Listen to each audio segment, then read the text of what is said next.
This is our sacred ground. And for somebody to come and do this, it's beyond me. Grave sites across Hardin County hit by vandals and inflicting serious pain for families already grieving. Plus, is Louisville's ban on no-knock warrants in danger of being eliminated? A Kentucky Supreme Court ruling is creating concern.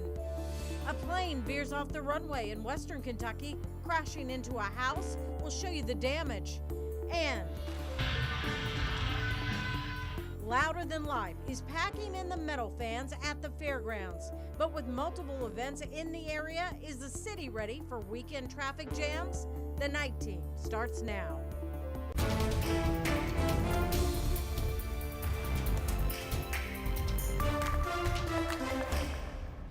A trifecta of events could cause some serious traffic issues in Louisville this weekend. Thanks for joining us on the night team. I'm Connie Leonard. Doug has the night off.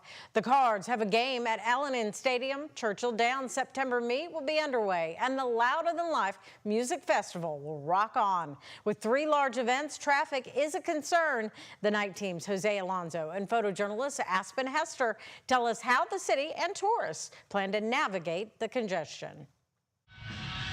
Rock and roll is back. Remember, we're all a big community. We're here for the same reason. As Louder Than Life kicks off a long weekend of intense music.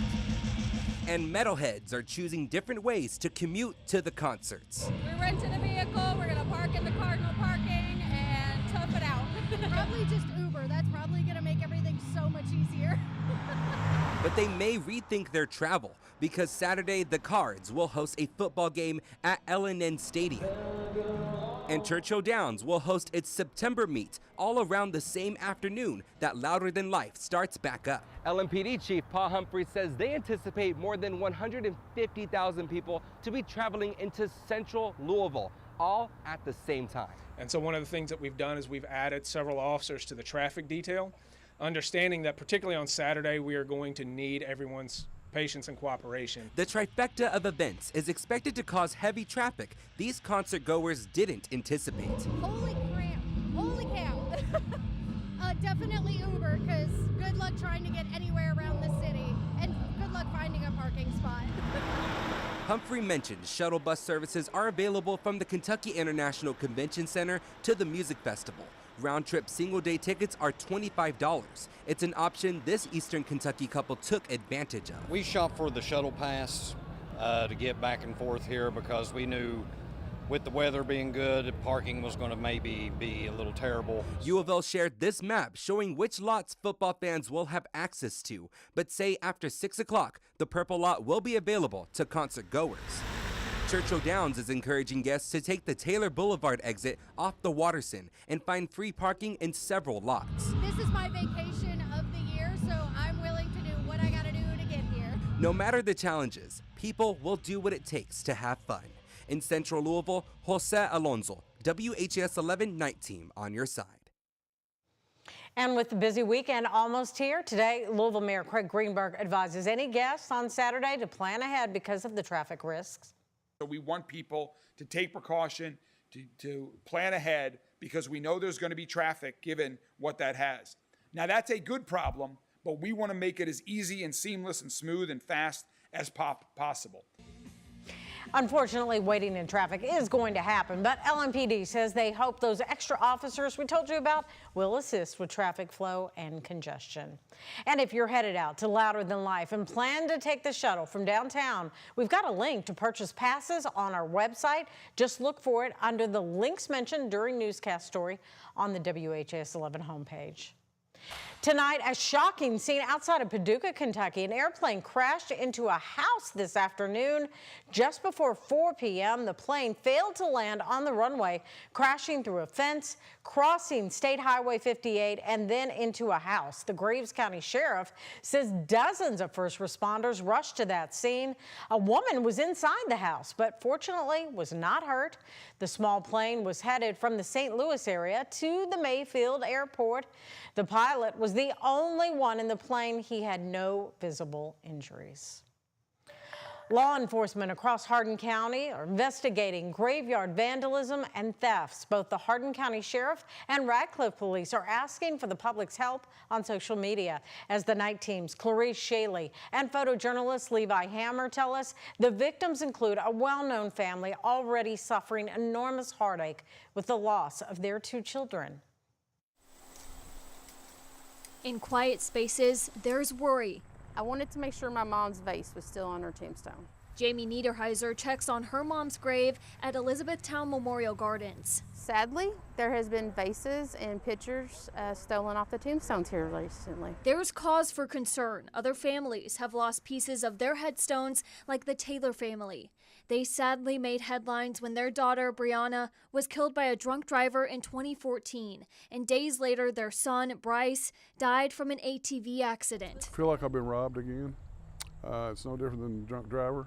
The pain will always be here. The Hardin County Sheriff's Department is currently investigating the cases of vandalism and theft at the cemetery. In fact, we've had two more reports of thefts from cemeteries today. And this is happening across the county. The Radcliffe Police Department is working similar cases for the North Hardin Memorial Gardens. And Hardin County Sheriff John Ward says he also learned of damage to a headstone in Colesburg from August. This is our sacred ground. And for somebody to come and do this, it's beyond me. It was Sunday when David Taylor saw damage to his kids' graves. Stolen was this plaque. A picture of your 2 kids and siblings together in heaven forever. That's engraved on there, and you can read it and see it. It's sickening. That pain runs deep every time he looks at the headstone. Yeah, my wife, every time she would leave, she would rub that. Thursday was the first time she never rubbed it. But she rubbed that every time and say a prayer. Now the Taylor family says a prayer to bring the person who did this to justice. In Hardin County, Clarice Shaley, WHAS11 Night Team on your side. And Sheriff Ward tells us that these offenses are a felony, which could result in up to 5 years in prison. He asked any other families who may have had damage to report it. If you have information on this, you're asked to contact police or submit a tip through Hardin County Crime Stoppers. We just wanted to share that there was a soft lockdown on the campus. That situation has been lifted. The lockdown, that soft lockdown is over. New tonight, a Kentucky high school in Hardin County had to go on that soft lockdown during school hours today, as you heard. Officials say someone fired a gun near the school, causing the lockdown. Central Hardin High School went on the soft lockdown just after 2:30 this afternoon. Elizabethtown police confirming a reported road rage incident escalated to the gunfire. 2 drivers were involved in a violent altercation on Litchfield Road when one displayed a weapon and fired. According to school officials, no one at the school was injured. All of our law enforcement agencies, they go above and beyond to protect our students and our staff. But again, everyone is safe. No one was injured on the campus in this incident that occurred off of but near the Central Hardin campus. So again, thank you for your cooperation and your understanding. Everything is normal. Now, Wright says the lockdown was lifted about 3:15 p.m. Officers remained in front of the campus during dismissal because they were still investigating. The 2 drivers were not injured. The driver with the gun shot at the other person's vehicle several times and was arrested and charged with 2 counts of wanton endangerment and first-degree discharge of a firearm. A Louisville attorney believes the city's ban on no-knock warrants could be in jeopardy. That's after a ruling by the Kentucky Supreme Court today. The court struck down a city ordinance in Lexington that prohibits their police officers from using no-knock warrants. A majority of justices said it violated state law that allows this procedure under some circumstances. Today, Louisville attorney Carl Price told us Louisville's ordinance is very similar to Lexington's, which could also put it at risk. What the Supreme Court is saying is that Big Brother has spoken and Big Brother rules. And if you do anything that conflicts with what Big Brother has said, that will be a problem. And that is a potential legal challenge. Basically, it says municipalities are not allowed to overrule or pass legislation that conflicts with state law. Now, when asked for comment, LMPD said it's still reviewing the ruling with their legal team, but Metro Police did say they have no intention of reversing this policy. The mayor's office echoed that, saying LMPD will continue following the city's ban on no-knock warrants. Metro Council passed that ordinance back in June of 2020, 3 months after the police killing of Breonna Taylor. LMPD had no-knock warrants for that raid, but to this day, the department says officers did announce their presence before forcing their way into Taylor's apartment. New tonight, a Kentucky lawmaker wants to ban machine gun conversion devices on a state level. They're called Glock switches, and they can turn a handgun into a fully automatic weapon. Today, State Representative Jason Nemes of Middletown proposed the idea in Frankfort. He was alongside Louisville Metro Police Chief Paul Humphrey.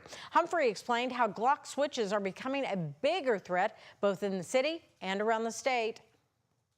This type of legislation gives us primary ability as an officer to encounter people like this and be able to take enforcement action, serious enforcement action, because we understand the impact of the violent crimes that are going on our streets and in our neighborhoods, and this is exacerbated greatly by this problem. LMPD seized 31 switches in Jefferson County, and that year, authorities confiscated 13 in the rest of the state. Humphrey says those numbers climbed to 80 within Jefferson County last year, paired with 18 across the rest of Kentucky. Nemes says he plans to file the bill in next year's legislative session. Looking ahead to next Tuesday, all branches of the Jefferson County Clerk's office will be closed. The office says this is in respect of Bobby Hostclaw's mass burial service that day. During that time, Jefferson County customers can go to surrounding county clerk offices in Meade, Hardin, Bullitt, Shelby, Spencer, or Oldham County.